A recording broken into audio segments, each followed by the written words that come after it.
सबसे बड़ी बात यह है कि वीडियो देखने से ये नजर आ रहा है कि एयरक्राफ्ट ने लिफ्ट प्रोड्यूस करना बंद कर दिया और उसके कारण ये हो सकते हैं कि most probably loss of thrust, जो कि फ्यूल स्टार्वेशन की वजह से हो सकता है, फ्यूल मिलना इंजन को बंद हो गया हो, या बर्ड स्ट्राइक हो सकती है और पायलट एरर भी हो सकता है। तो जब मैं मे डे अनाउंस करता हूं तो मैं इमरजेंसी डिक्लेयर कर रहा हूं कि now I am in emergency, I need help. तो जैसे ही वो मे डे कॉल इनिशिएट करता है, बहुत सारी एजेंसियां सक्रिय हो जाती हैं।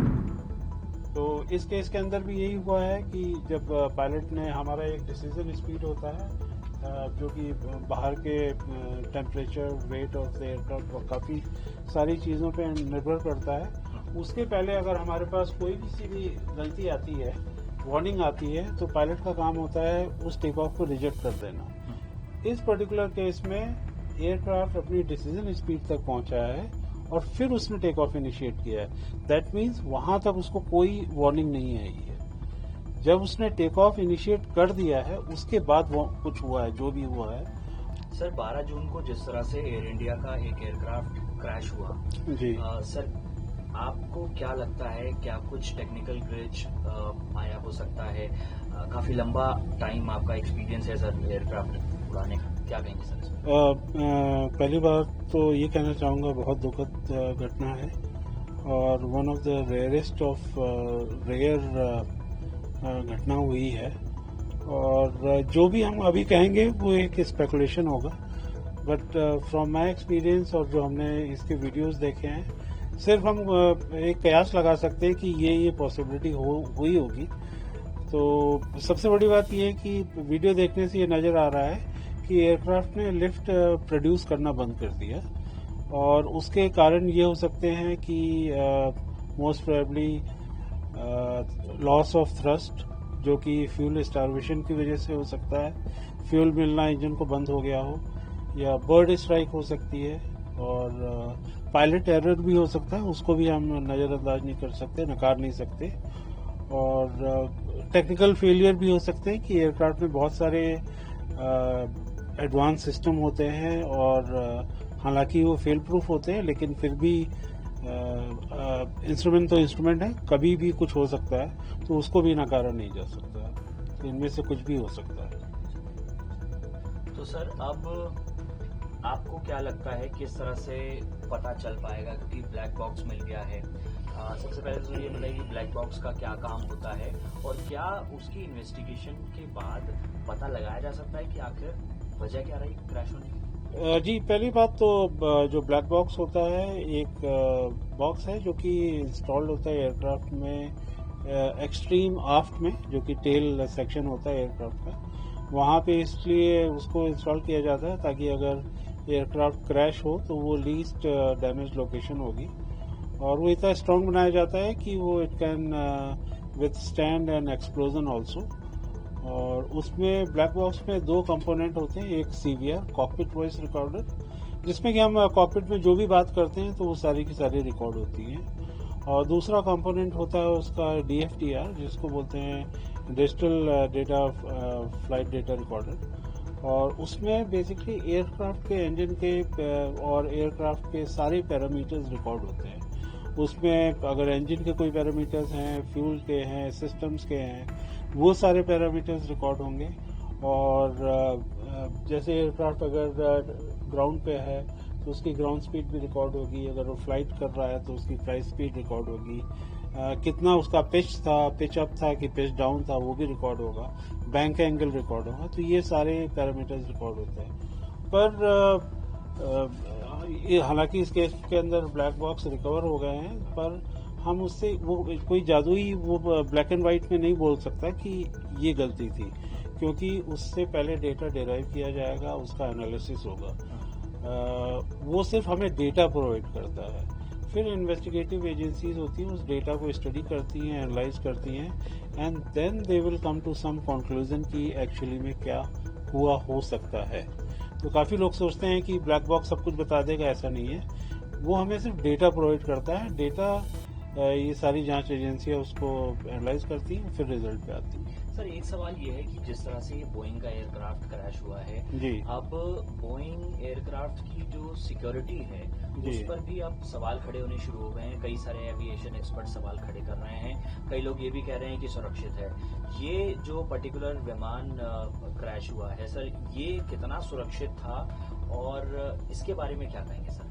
जी बोइंग 787 ड्रीमलाइनर काफ़ी रिलायबल एयरक्राफ्ट माना जाता है और इसकी इस तरह की ये इतिहास में पहली घटना है और पिछले करीबन 11-12 सालों से ये सर्विस में है। इस तरह की कोई घटना नहीं हुई है, लेकिन हाल में कुछ रिपोर्टें आई थी कि जिसमें ये देखा गया कि कुछ छोटे जैसे जैसे ये फ्लीट पुरानी हो रही है, कुछ छोटे छोटे माइनर इश्यूज आ रहे थे जो कि प्रॉब्लम्स आनी, अभी जापान एयरलाइंस की में ड्रीमलाइनर में कुछ प्रॉब्लम्स आई थी। तो फ्लीट पुराने होने के साथ साथ कुछ कुछ प्रॉब्लम आई, वो जो बोइंग को भी एयरलाइंस ने रेज किया और उसके बाद से ज्यादा कुछ तकनीकी खामियां नहीं आई इस एयरक्राफ्ट में। क्योंकि जो एविएशन मिनिस्टर हैं उन्होंने भी स्टेटमेंट दिया है सर्विलांस को लेकर, जी, तो आप इस पर क्या कहेंगे? बस सिर्फ सर्विलांस बेसिकली इसलिए किया गया है ताकि which is a very good initiative by our minister and DGCA कि वो सारे के सारे पैरामीटर्स को एयरक्राफ्ट को सर्विस पे रिलीज होने से पहले they want to make sure the passengers are safe, the aircraft is safe and the public is safe. तो इसलिए ये सारे इंस्ट्रक्शन से इशू किए गए हैं कि सारे पैरामीटर्स अच्छी तरीके से मॉनिटर किए जाएं, सारे सिस्टम्स डबल चेक किए जाएं ताकि इस तरह की घटना आगे नहीं हो। और आई एम प्रीटी श्योर कि ये दूसरे मैन्युफैक्चरर्स के भी लिए लागू होगा लेटर और सूनर, ताकि इस तरह की घटना दोबारा नहीं हो। क्या स्पेशलाइजेशन थी सर इस एयरक्राफ्ट की जो इसको इतना सुरक्षित बताती है? सर ये वाइड बॉडी एयरक्राफ्ट है और लॉन्ग हॉल रूट पे इस्तेमाल होता है। जैसे ये वाली पर्टिकुलर फ्लाइट थी, ये अहमदाबाद से लंदन के लिए थी और एयर इंडिया के लिए तो इसको वर्कहॉर्स बोला जाता है और क्योंकि ये लगातार ड्यूटी में रहता है, अच्छा परफॉर्म करता है, मेंटेनेंस इश्यूज काफ़ी इसके कम रहे हैं और तकनीकी खामियां सो फार ना के बराबर रही हैं, तो इसलिए काफ़ी अच्छा एयरक्राफ्ट माना जाता है। सर अब क्रैश हो गया है, कई लोगों की मौत हो गई है जी, अब क्या सीख लोगों को इससे लेनी चाहिए, खासकर जो कंपनीज हैं, सरकार है, इसके बारे में क्या कहें? जी सर, पहले तो मैं मेरा एविएशन का एस्पेक्ट रख देता हूं कि जब भी कोई दुर्घटना होती है तो एविएशन में हम लोग हमेशा लर्न करते हैं कि जब भी कोई गलती हुई है और हमें उसके कारणों का पता लगाते हैं और फिर हम इस तरह के उपाय करते हैं ताकि उस तरह की घटना दोबारा नहीं हो। तो ये हमेशा लर्निंग एक्सपीरियंस चलता है और I think same system will be followed by DGCA, manufacturers and government. Sir एक सवाल जो लोगों के दिमाग में है वो ये है कि जो पायलट है जब उसके हाथ से सारी चीजें निकल जाती हैं तो मेडे कॉल करता है जी, वो लोगों को किस तरह से, मतलब आप क्या बताना चाहेंगे मेडे कॉल आखिर होती क्या है, किस तरह से? Mayday call is international distress call for in aviation and basically बहुत सारी कॉल्स होती हैं, उनमें से मेडे कॉल होती है। तो जब मैं मेडे अनाउंस करता हूं तो मैं इमरजेंसी डिक्लेयर कर रहा हूं कि now I am in emergency, I need help. तो जैसे ही वो मेडे कॉल इनिशिएट करता है बहुत सारी एजेंसियां सक्रिय हो जाती हैं, जिसमें कि एटीसी होती है, हमारी एयर ट्रैफिक कंट्रोल जो होती है, वो उस एयरक्राफ्ट को भले ही 50 एयरक्राफ्ट उड़ रहे हों उसको प्राथमिकता देगी, प्रायोरिटी देगी हर तरीके से, और भले ही स्पेस की हो या लैंडिंग की हो या और कुछ हो। और उसी तरीके से जो हमारी ग्राउंड एजेंसीज होती हैं, मेडिकल और सारी इमरजेंसी सर्विसेज प्रोवाइड करी जाती हैं। तो ये मेडे कॉल का मेन पर्पस होता है। लेकिन आजकल इतिहास गवाह है सर, आज तक मेडे कॉल के बाद कोई एयरक्राफ्ट सुरक्षित नहीं सर, हमारे यहाँ इंडिया में तो इस तरह के ज़्यादा इंसिडेंट नहीं हुए, पर हम लोग सारे वर्ल्ड वाइड डेटा मॉनिटर करते हैं। मेडे कॉल अक्सर दी जाती है और यूएस और यूरोप में जहाँ पे जनरल एविएशन बहुत बड़ा है, अक्सर मेडे कॉल्स होती हैं, वहाँ प्रायोरिटी दी जाती है और बाकायदा एयरक्राफ्ट को प्रॉपरली लैंड कराया जाता है। इसमें कोई वो दो राय नहीं है। सर कॉकपिट में आप किस तरह से समझाना चाहेंगे कि आखिर इमरजेंसी अगर जब आती है तो कौन सा ऐसा इंडिकेटर है जिससे पता लगता है? कि इसमें बहुत सारे इंडिकेटर होते हैं। अगर आप देखें तो ये हमारा बीच में जो ये दो स्क्रीन नजर आ रही है, ये सिस्टम्स डिस्प्ले स्क्रीन है और ये हमारे इंजन पैरामीटर्स हैं। और ये अगर आप स्विचेस देख रहे हो तो ये सारे के सारे सिस्टम के स्विचेस हैं। फॉर एग्जांपल अगर हम ब्रीथ पेज दबाते हैं तो ये हमारा ये ब्रीथ का सिस्टम आ जाता है। इंजन का पेज दबाएंगे तो ये हमारे इंजन पैरामीटर्स आ जाते हैं। और ये हमारा ईकैम वार्निंग होता है। अगर देख रहे हैं तो अभी सब ग्रीन में है, तो ये हमारे ये बता रहा है कि टेक ऑफ के लिए एयरक्राफ्ट बिल्कुल ठीक है। अगर एयरक्राफ्ट के सिस्टम, एयरक्राफ्ट में 200 से ज्यादा कंप्यूटर होते हैं जो कि कंटिन्यूस मॉनिटरिंग करते हैं एयरक्राफ्ट की, किसी भी चीज को डिटेक्ट करते हैं तो इमीडिएटली यहाँ पे वो चेंज हो। फॉर एग्जाम्पल अभी जैसे मैं आपको एक एग्जाम्पल दे सकता हूँ, हमारा पार्किंग ब्रेक ऑन है और अगर मैं इसको पावर ऐड कर देता हूँ टेक ऑफ के लिए, तो आप ये देखेंगे कि ये इमीडिएटली वार्निंग वहां पे आ गया, यहाँ पे वार्निंग आ गया। ये इस तरीके से एयरक्राफ्ट वार्निंग दे देता है। तो हम कोई गलती अगर हमसे हो भी जाए तो आपके सिस्टम आपको इमीडिएटली इन्फॉर्म कर देते हैं। तो इस केस के अंदर भी यही हुआ है कि जब पायलट ने, हमारा एक डिसीजन स्पीड होता है जो कि बाहर के temperature, weight of the aircraft, काफी सारी चीजों पे निर्भर करता है। उसके पहले अगर हमारे पास कोई भी गलती आती है, वार्निंग आती है, तो पायलट का काम होता है उस टेक ऑफ को रिजेक्ट कर देना। इस पर्टिकुलर केस में एयरक्राफ्ट अपनी डिसीजन स्पीड तक पहुंचा है और फिर उसने टेक ऑफ इनिशिएट किया है। दैट मीन्स वहां तक उसको कोई वार्निंग नहीं आई है। जब उसने टेक ऑफ इनिशिएट कर दिया है उसके बाद वो कुछ हुआ है, जो भी हुआ है, और एकदम बहुत कम हाइट पे हुआ है। मुश्किल से 57 सेकंड की टोटल फ्लाइट थी। 26 सेकंड बाद वो एयरक्राफ्ट इंस्टॉल हो चुका था, तो पायलट के पास कोई चारा ही नहीं बचा था। सामने जो भी बिल्डिंग थी उस पर जाके क्रैश हो गया।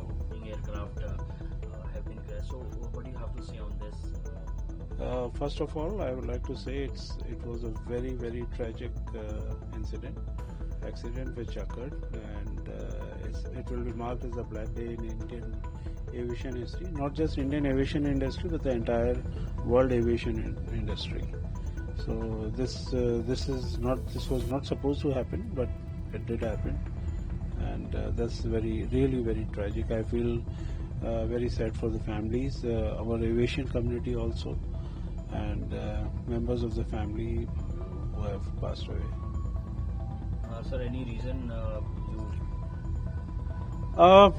as of now, we can only speculate as to what happened, but it can be a myriad reasons. It can be, seems like it. There was a loss of thrust on both engines, so the aircraft basically stopped producing any thrust and is stalled. And so the reasons can be loss of thrust on both engines, can be due to fuel starvation, it can happen because of bird strike, it can happen because of any technical error, it can also happen because of any human error. That also cannot be ignored. So that will come out after the investigation is completed. Sir, Aviation Minister also made a statement about the security of Boeing aircrafts. So about surveillance. So what do you have to say? That is pretty normal. That is to safeguard the interest of the passengers and the aircraft and the general public, to make sure that these aircraft are airworthy. So if and such a tragic incident has happened, so it calls for this kind of measures so that the public can feel safe. And so when you go fly, you want to make sure that you will be landing alive. So that these kind of measures are required to double check, make sure everything is okay before the aircraft is released back to service. Sir, after this crashing of Boeing aircraft, sir, many people have raised questions on security of Boeing aircraft. So what do you have to say on this? So this Boeing Dreamliner 787 aircraft is a workhorse aircraft for a lot of airlines, including Air India. And it's a very reliable aircraft. This is the first incident that has happened. But of late, this fleet has been getting old, like almost more than 10 to 12 years, which is nothing if you compare the age in aviation aircraft this thing. But some concerns have been raised by various other airlines as the fleet is aging. There has been some issues cropping up. I'm not pretty sure how Boeing is dealing with these issues or how they are addressing these issues. But I'm pretty sure this incident has opened their eyes, and they will look into all these shortcomings. So we are sitting in a cockpit. So what do you have to say on how pilot monitor all these situations? So as you can see, this is our cockpit, and so we have all the systems displayed in the front of us. And these two screens primarily are for, if you can see, they are identical screens.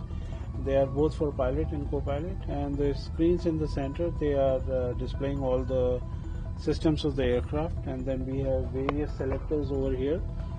So engine, fleet pages, so whatever system we want to call for, we can just simply press. For example, if I want to call pressurization page, I can just call up this page and see all the information over there. And this is our primary ECAM warning. So if you right now, if you can see, everything is in green, so aircraft is in perfect takeoff configuration. There is nothing wrong with the aircraft.